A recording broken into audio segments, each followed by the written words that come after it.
Bank એકાઉન્ટના KYC detail update કરવાના બહાને લોકોને છેતરતી આંતરરાજ્ય ગેંગના મુખ્ય આરોપીને ભરૂચ સાયબર ક્રાઇમ પોલીસે ઝારખંડના જામતાડા જિલ્લામાંથી ઝડપી પાડ્યો છે।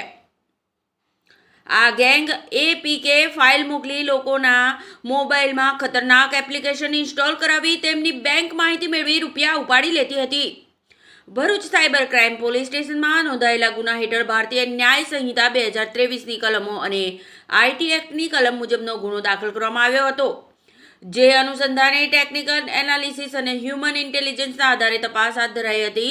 તપાસ દરમિયાન ગુનામાં સંડોવાયેલા મુખ્ય આરોપી રાજેશ મંડલ ઉંમર વર્ષ 24 રહે દુધાની ગામ જામતાડા ઝારખંડ હોવાનું બહાર આવ્યું હતું।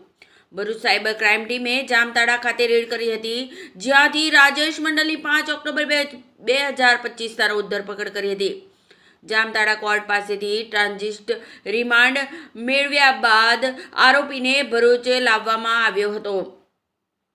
હાલ તે 13મી ઓક્ટોબર સુધી પોલીસ રિમાન્ડ પર છે। પોલીસ તપાસ મુજબ આરોપી રાજેશ મંડલ અગાઉ પણ મધ્યપ્રદેશ અને ઝારખંડ રાજ્યમાં સાયબર છેતરપિંડીના અનેક ગુનાઓમાં વોન્ટેડ હતો।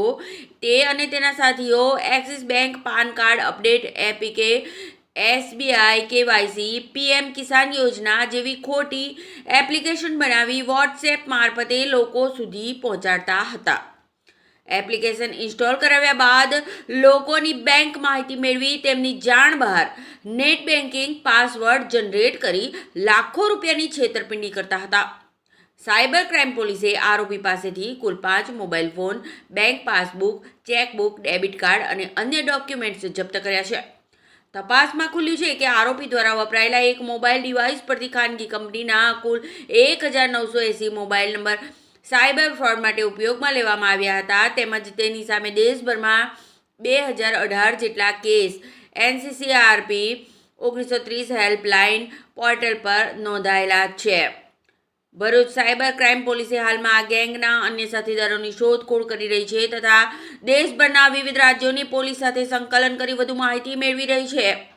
આ અંગે ભરૂચ જિલ્લા એસપી અક્ષય રાજે જિલ્લાવાસીઓને આવી એપને ઇન્સ્ટોલ નહીં કરવા અને સાવચેત રહેવા માટે અપીલ પણ કરી છે।